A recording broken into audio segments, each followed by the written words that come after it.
Bom dia, boa tarde, boa noite, meus queridos, a turma do segundo ano médio da Escola João Paulo II. Espero que estejam todos bem.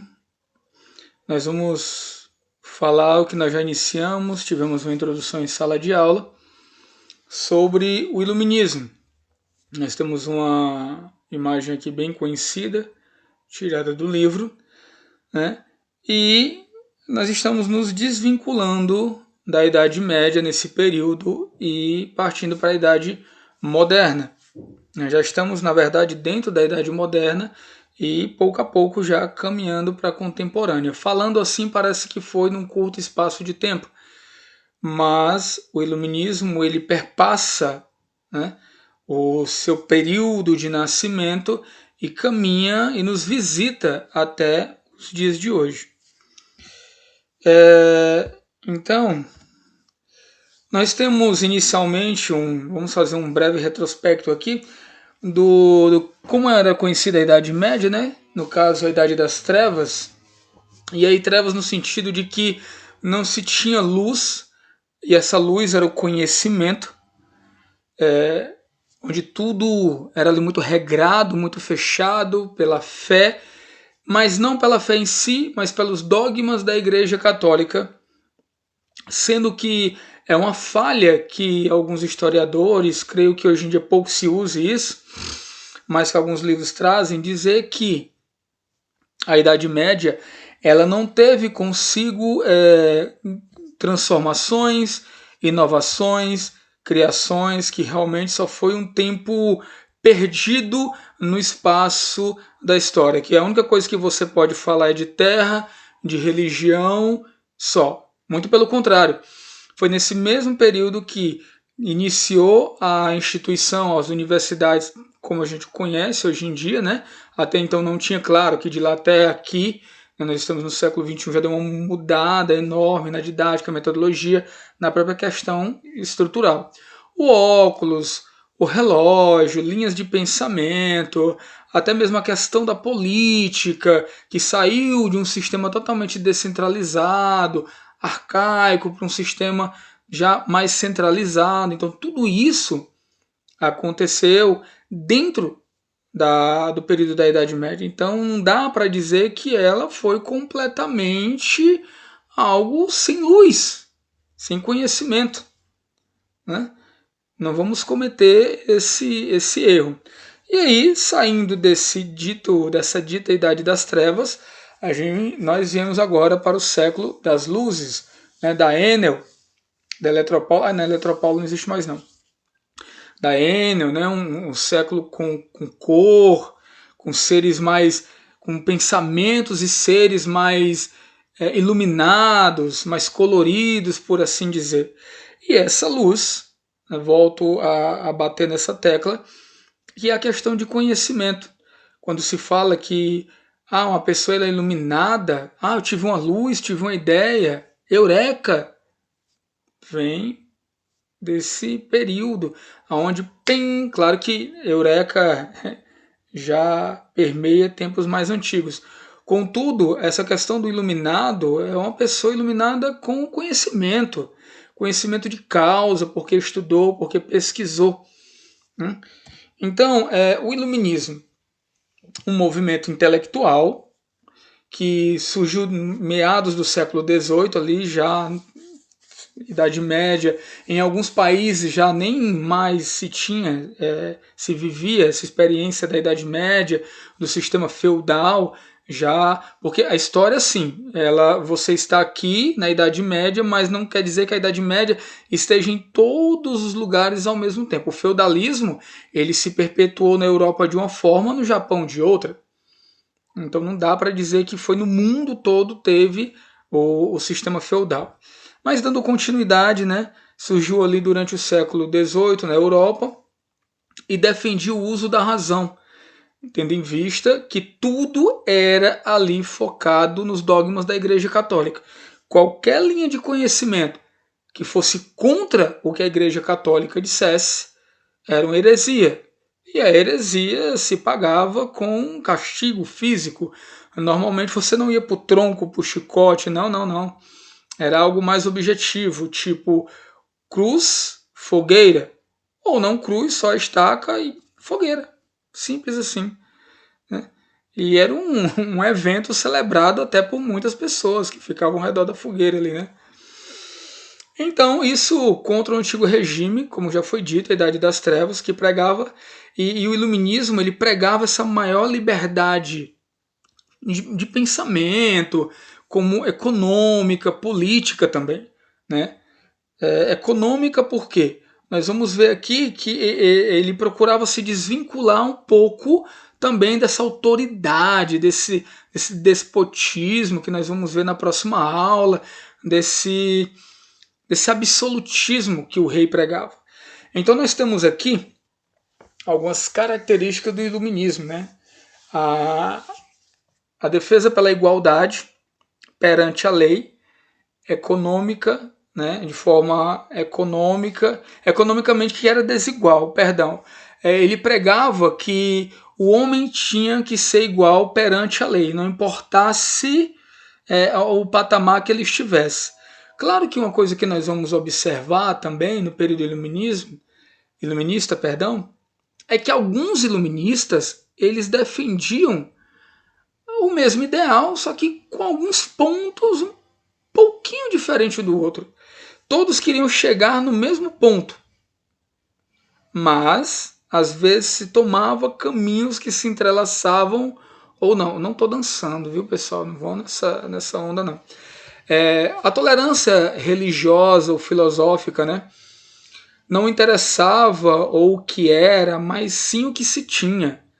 Né? Você poderia ter total liberdade de escolher a sua religião, até porque no final, perdão, no final daquele século, já não preponderava tanto ali a Igreja Católica, já estavam surgindo outras vertentes, né? O protestantismo, que o iluminismo apoiou também para se desvincular ali da própria Igreja Católica, né? Quebrar um pouco aquelas correntes, enfim, aqueles dogmas. A liberdade de forma geral, pessoas livres e mercado consumidor. Essa questão da liberdade, ela chega a ser irônica, porque por mais que se diga que foi defendido a questão de liberdade, né, para todos, os Estados Unidos na sua Carta Magna, na sua Constituição, está lá. Liberdade, igualdade, fraternidade a todo ser humano, né, América para os americanos, mas teve um sistema escravocrata grandioso. E aqui não foi muito diferente. Não se teve um sistema escravocrata, tinha-se escravos ainda, né, minimamente ali naquele período, mas um sistema totalmente desigual, né, economicamente, politicamente falando. A defesa pela propriedade privada, não a estatização e sim a privatização, né, lema iluminista, liberdade, igualdade e propriedade. Propriedade para todos. E a igualdade que não se tinha. E o que ela combatia de forma direta? O absolutismo, o poder, né, absoluto do rei, o rei que caía naquela defesa de que eu sou o rei por uma intervenção divina, eu sou um representante de Deus na terra. Isso também não agradava tanto à igreja, né? Impedia a participação política da burguesia, impedindo a realização dos seus ideais. A burguesia, ela era a favor do iluminismo. Por quê? Porque o iluminismo combatia esse poder absoluto do rei, que por sua vez não dava tanta margem econômica para a burguesia trabalhar. Então, isso foi uma mão na roda para a burguesia, foi uma ferramenta de luta para ele. O mercantilismo era prejudicial à livre iniciativa. O mercantilismo, que é uma característica do absolutismo, né? Através do mercantilismo, o rei poderia controlar entrada e saída de mercadoria, taxação de valores. Vai entrar tal mercadoria de uma outra região, de um outro país? Vai. Então vamos colocar tal valor de cobrança de imposto em cima daquela mercadoria, que, né, sem ser redundante, mas já sendo, iria encarecer aquela mercadoria e ficava difícil da própria população local comprar. Porque qual é a finalidade do mercantilismo, que é uma espécie de capitalismo primitivo? É vender cada vez mais e mais e só vender, vender, vender e comprar o menos possível, né? Se eu estou produzindo, eu quero vender, somente vender. E o poder da igreja, combatia-se o poder da igreja, não permitia a liberdade de pensamento. Quem não permitia a igreja? E o iluminismo vai contrário a isso, ele quer uma liberdade de pensamento. Não é à toa que uma das primeiras coisas que ele vai combater é o direito de se ler, de qualquer ser humano poder ler a Bíblia. A Bíblia era restringida. Poucas pessoas sabiam ler a Bíblia. Os nobres e, claro, a igreja. E lia-se em latim. Os cultos, as missas eram feitas em latim e de costa para a população, porque a população, pobre na sua grande maioria, não tinha o direito de olhar para a face naquele momento tão divino do representante de Deus, né, que é o representante da igreja, ali um presbítero, um padre, enfim. E aí com isso vem a revolução científica, né, tendo como seus antecedentes os ideais protestantes, que dá essa liberdade de pensamento, o contrário da Igreja Católica, né? O humanismo e a crítica à Igreja e à sociedade, crítica à Igreja Católica. Voltando a dizer, a Igreja Católica, ó, queria que os pensamentos fossem aqui. A nova concepção de homem, o antropocentrismo, agora o homem como centro do universo, o homem sendo valorizado, isso vai lembrar um pouco da valorização do homem na Grécia clássica, onde o homem era sempre valorizado, né? A beleza humana era uma virtude, então eles resgatam um pouco disso aí. Tá, eu falo um pouco porque não vai ser tudo, né? Essa questão de vários deuses, de politeísmo, não vai ser resgatado. Desenvolvimento da técnica, proposta de uma sociedade utópica, novas linhas de pensamento, teoria de Kepler e a revolução coperniana, que nós vamos ver um pouco mais à frente, e o heliocentrismo, né, que é o Sol como centro do universo. Correntes de pensamento, racionalismo e empirismo. O racionalismo que defende a primazia absoluta da razão, né, se desvinculando ali um pouco da fé, e colocava em segundo plano a experiência, essencialmente pelos matemáticos.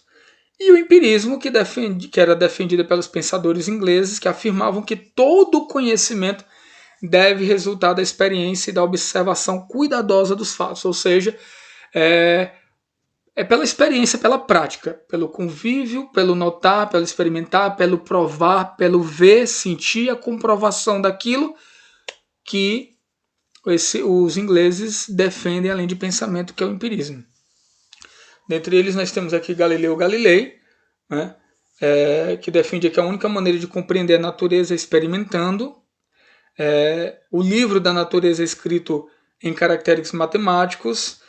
No caso, ele foi acusado pelas autoridades de ser inimigo da fé, julgado pela Inquisição, reconheceu diante dos inquisidores que estava errado, para poder terminar as suas pesquisas, né? Mas não deu muito certo não, que depois ele foi julgado e foi morto, viu? John Locke, ou Luke, defendia que o espírito, o ser humano, ele é uma tábua rasa, né? Limpa, branquinha, branquinha, branquinha, onde tem que se escrever tudo ali, tábua rasa, um termo já bem antigo. O homem não tem nada escrito, então tem que se escrever, que é a sua experiência, seu convívio, seu conhecimento ao longo do tempo. A razão é o que ordena as ideias a partir das experiências. Lembrando que agora o homem está mais desvinculado da fé. O homem não nega a fé, mas ele está mais desvinculado da fé. O poder deve ser tripartido, né? E aí começa a ideia de três. Nós vamos ver mais na frente, até com Montesquieu, a ideia de três tipos de governo, né? Um governo repartido em 3 etapas, enfim. E defendendo o princípio dos direitos naturais do homem. E aí vem a revolução intelectual, né? Que iniciamos aqui com Denis Diderot, está no livro de vocês. Para ser mais exato, eu estou com ele aberto aqui. Nós iniciamos, perdão aí o meu gesto, a página 58, 59, vamos até a 61. Foram os enciclopedistas, né, principalmente Diderot e D'Alembert, que eles escreveram um aglomerado, a primeira enciclopédia, um aglomerado de pensamentos dos intelectuais da época, dos iluministas, conceitos, o que eles defendiam, o que cada um tinha como na sua defesa, né? Os deístas, crença em Deus, lembrando que existia ainda crença em Deus, só que era bem menor. Tudo agora procurava se justificar através da razão. Crítico do misticismo, não acreditava em crença, paganismo, superstição nem nada. A razão e o conhecimento para o povo tinha que se ter, né? O povo não podia ser leigo. E um pacto entre governantes e governados. Aqui é a foto dos mesmos. Algumas características de alguns filósofos. Nós temos Montesquieu, que está no livro de vocês também, Voltaire e Rousseau. Tá? Nós vamos nos aprofundar um pouco mais nas próximas aulas. Características dos filósofos progressistas, esclarecidos, estudados intelectualmente, né? Críticos da igreja e do clero, não concordavam com como o clero impunha suas regras, né? Muito pelo contrário. Deístas, acreditavam em um Deus, na natureza e no homem também, e na liberdade de expressão. O Montesquieu, vou ressaltar ele agora, o tempo já está passando, mas eu vou destacar ele nesse momento porque ele é que vem com a divisão dos 3 poderes como nós conhecemos hoje em dia: o legislativo, o executivo e o judiciário. A divisão limitada dos poderes dos governantes, e sugere um conjunto de leis que, no caso, é a Constituição. Que nós temos a Constituição até o dia de hoje. E nesse primeiro momento a gente vai encerrar por aqui. Eu vou voltar um pouquinho com algumas características na próxima aula de alguns outros pensadores, no caso Voltaire e Rousseau. E nós vamos falar sobre o despotismo, o déspota esclarecido. E numa outra aula a gente tira para fazer uma revisão e uma correção de alguns exercícios. No mais, fiquem em paz. Espero que tenham gostado, que eu não tenha corrido e que os slides tenham sido de bom proveito. Vão estudando com o livro do lado, tá? Fiquem com Deus. Um beijo no coração. Deus abençoe a todos.